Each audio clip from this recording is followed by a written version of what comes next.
Hey everybody, I'm Kelly Ellers. I'm Jeffrey Lennon.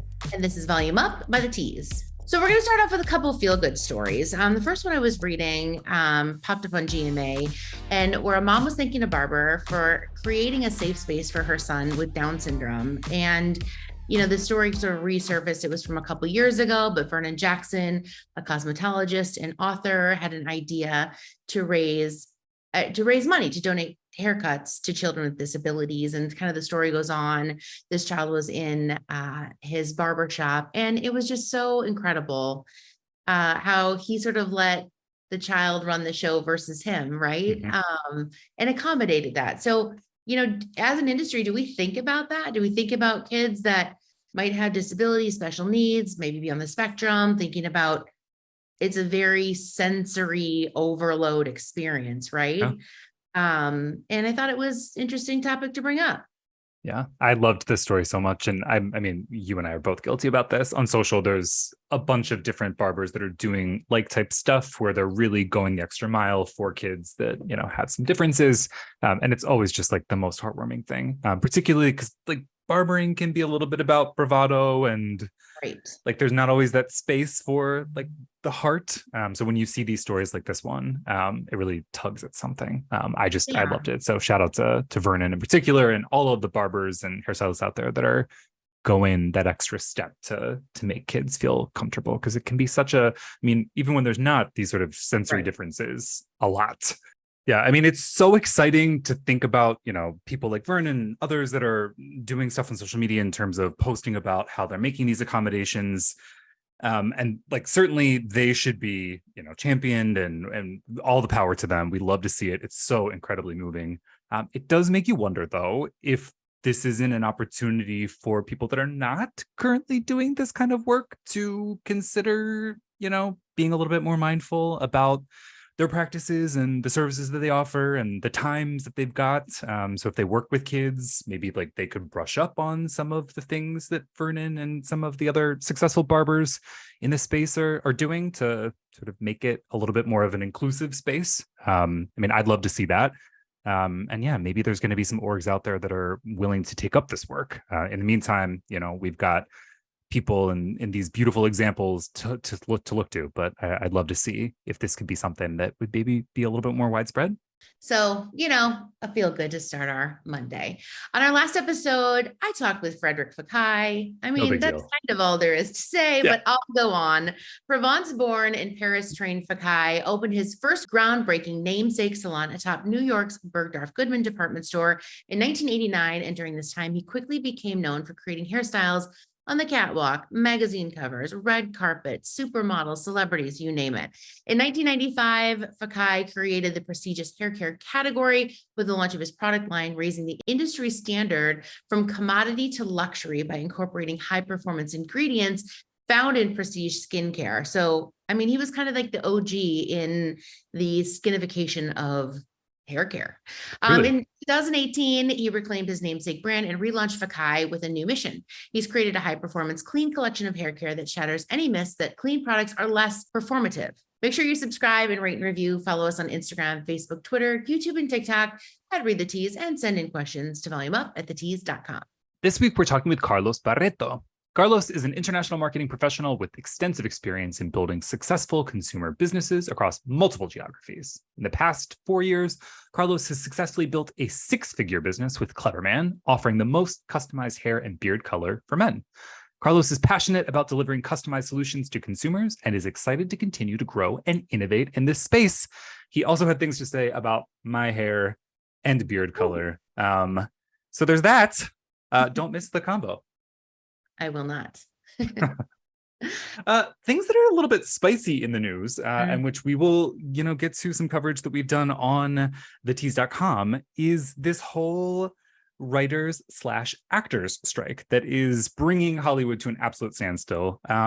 As a lot of the coverage is sort of coming out, the demands that people were making as part of contract negotiations are coming to light. And one that was particularly interesting, I think, because we talk about it so much on this podcast, is from SAG-AFTRA going to the studios about wanting qualified hairstylists for performers of color.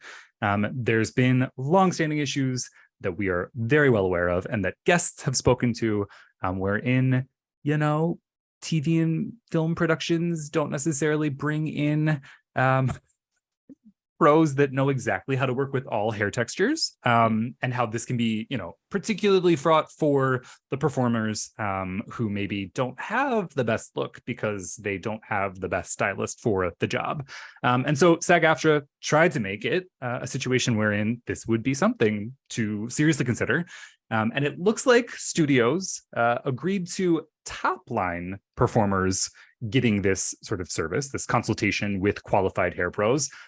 But basically anybody background would really just have to fend for themselves. And this is one of the things that was a sticking point for both parties as part of talks falling apart.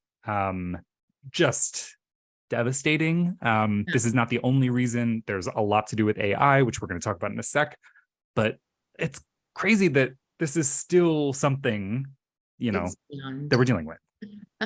It's absolutely crazy. And, just even like listening to you say that out loud, you're like, wait, we're here still. Mm-hmm. So, I mean, and SAG-AFTRA talks about it being an issue of fairness, and that's exactly what this is. Right. What are we talking about? So, we'll see how this all goes. Which brings us to something that is on the tease. Our editorial team has been hard at work this week, uncovering industry news, looking into trends, and diving into brands you don't know but should. And here are some of our favorite headlines. First up, the title: 3 Hollywood hair and beauty pros share how they really feel about the writer's strike and its impact on their careers. Unless you've been living under a rock for the last few months, you're likely aware that Hollywood is currently in a state of turmoil. For the first time in 63 years, both writers and actors are in strike at the same time. As it stands, numerous film and TV productions have been put on pause, and thousands of writers and actors have joined the picket line to demand better pay, job security, and protections from the use of AI. Without a script and artists to bring said script to life, there's no productions happening. So if writers and actors aren't working, it goes without saying, but should be said, below the line crew members such as cinematographers, editors, costumers, craft services, makeup artists, and hairstylists aren't working either. With the writer's strike now in its 3rd month and so many of the industry beauty pros feeling its impact, the Tease felt it necessary to hear from a few Hollywood makeup artists and hairstylists about how they really feel and the effects that it has been having on their careers. Head to TheTease.com now to hear 3 beauty pros discuss whether they stand in solidarity with the writers and actors, how it feels to be experiencing another strike after the previous one for the writers in 2007, their concerns about the use of AI in their line of work, and the changes that they hope to see for creatives working in the entertainment industry moving forward. Fascinating stuff. So important that we're shining a light on this because hairstylists are really being left out of this, as well as beauty pros in terms of makeup artists, etc. Your take on this, Kelly? Yeah, I mean, we stand with them, right? And as do these 3 stylists. It's, being a union makeup artist, for example, I mean, it's important to make sure that everyone is heard, protected, all of those things. And so, although it's coming off of COVID shutdowns and things like that, it seems to be something that's necessary right now in this moment in time. For sure. So please do check out that story on TheTease.com. See about those specific hair pros, support them, support the writer's strike, the actor's strike, and see what you can do to get involved in terms of supporting people while they're out of work. Another feel-good story on TheTease.com. We're really happy about this to see it for the parties involved. Dr. Farouk Shami honored with Spirit of Life Award at City of Hope's fundraising gala.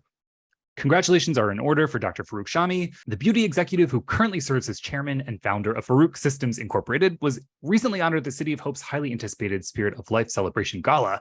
Recognized for his outstanding contributions to the beauty industry and his unwavering commitment to philanthropy over the last 35 years, Dr. Shami's acceptance speech moved the audiences, underscoring the importance of giving back and making a difference in the lives of others. City of Hope Spirit of Life Celebration provided a platform for attendees to engage in meaningful discussions, foster connection, and celebrate the remarkable achievements of the beauty industry. Head to TheTease.com to hear what else happened that very night, and congratulations again to Dr. Shami. Don't you love when good things happen to good people? I do. And, we a while ago, we had him on the pod, right? And he's so fascinating. And I mean, just motivated and driven. And he's done a lot in those 35 years. So we're going to say, congratulations from all of us over at the Tease. Absolutely. Next up, some industry news that we are very excited about. Amica launches Friends with Benefits Plus salon loyalty program. Here's how to join. That is the article. Here's the deets. Great news, Amika fans. Your favorite hair care brand just rolled out a new and improved loyalty program. Called Friends with Benefits Plus, this newly launched loyalty program offers 6 tiers of qualification, including a level exclusively for sweet salons, many of which had not been eligible previously. This program offers 6 reward cycles per year where members will receive product incentives, plus eligible salons can redeem points to shop back bar, samples, products, and merch, all fulfilled directly by Amika. Head to TheTease.com to learn more about the program, as well as where to register. Love seeing this from Amika, deepening their relationship with the salon pros. Who wouldn't want to be friends with benefits with them? Right, Question mark? we would. Yes. Kudos to Chelsea Riggs and her team over there. Global brand president, also been on the pod, a friend of the pod. This salon raised brand, and they're friends to stylists. And we like to see this because we all want some perks and rewards, Amika. We absolutely do. Kelly, I know that you are an Amika fan. Specific fave? What's your like go-to Amika? For sure. That's easy. It's the texture spray. And just like easy, that. right on the shelf. As always, so much going on at TheTease.com. Thank you to our hardworking editors. We are proud to publish stories that salon pros and consumers care about. Be sure to hit subscribe, rate, review, and follow us on Instagram, Facebook, Twitter, YouTube, and TikTok at Read the Tease, and send in questions to volumeup@TheTease.com. Volume Up is a Tease Media production. This episode was produced by Monica Hickey and Madeline Hickey. Brian Daly is our editor and audio engineer. Thank you to Josh Landowski and Nathan Folks for the custom Volume Up theme song.